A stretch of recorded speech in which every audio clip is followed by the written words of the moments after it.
అధికారుల అలసత్వం, రాజకీయ నాయకుల అండదండలతో విజయనగరంలో మాంగనీస్ మాఫియా అక్రమ దందా కొనసాగిస్తోంది. ఎలాంటి అనుమతులు లేకుండానే కోట్ల రూపాయల విలువైన ఖనిజాన్ని తవ్వితీస్తున్నారు.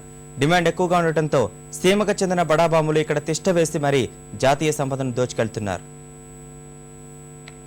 నగరం జిల్లాలో మ్యాంగనీస్ నిల్వలకు కొదవలేదు.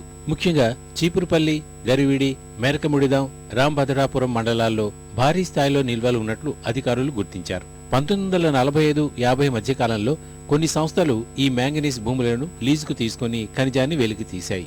వారి లీజు కాలం పూర్తవడంతో దశాబ్దాల క్రితమే తవ్వకాలు నిలిపివేశాయి. ప్రస్తుతం డిమాండ్ మళ్లీ పెరగడంతో కొందరు వ్యక్తులు అక్రమంగా తవ్వకాలు మొదలుపెట్టారు. నెలకు దాదాపు 2000 టన్నులకు పైగానే ఖనిజాన్ని తరలిస్తున్నట్లు అంచనా. ఇలా తవ్వుకెళ్తున్న మ్యాంగనీస్ విలువ 70 లక్షల రూపాయల వరకు ఉంటుందని సమాచారం.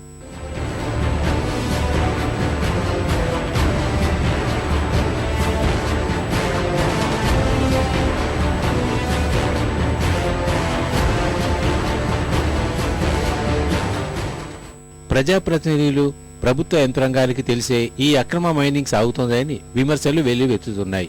ఇదే విషయంపై అధికారుల్ని ప్రశ్నిస్తే పాత మైనింగ్ గనుల్లో కూలీలు తవ్వి తీస్తున్నారు తప్ప పొక్లైన్లతో ఎవరూ భారీగా తవ్వడం లేదని ఒప్పుకున్నారు. ఏదైనా ఇల్లీగల్ గా మ్యాంగనీస్ జరుగుతుందంటే old dumps, before independence, after independence లో ఆ టైంలో జరిగిన ఓల్డ్ వర్కింగ్ డంప్స్ నుంచి మాత్రం వాళ్ళు సేకరించి ఇల్లీగల్ గా సేకరించి చేస్తున్నారు తప్ప ఎక్కడో గోతులు పెట్టి పొక్లైన్స్ ద్వారా ఇల్లీగల్ మైనింగ్ చేసే అంత అలాగే ఎక్కడ జరగట్లేదు. చీపురుపల్లిలో అనుమతి పొందిన డంపింగ్ యార్డులు ఉండటంతో అక్రమంగా తవ్వి తీసిన ఖనిజాన్ని అక్కడ నిల్వ చేస్తున్నారు. వాటి పేరిటే అధికారిక అనుమతులు తీసుకుని మ్యాంగనీస్ ను ఇతర ప్రాంతాలకు తరలిస్తున్నారు. సర్కార్ ఇకనైనా మేల్కొని ఖనిజ దోపిడీకి అడ్డుకట్ట వేసి సహజ సంపదను కాపాడాలని స్థానికులు కోరుతున్నారు.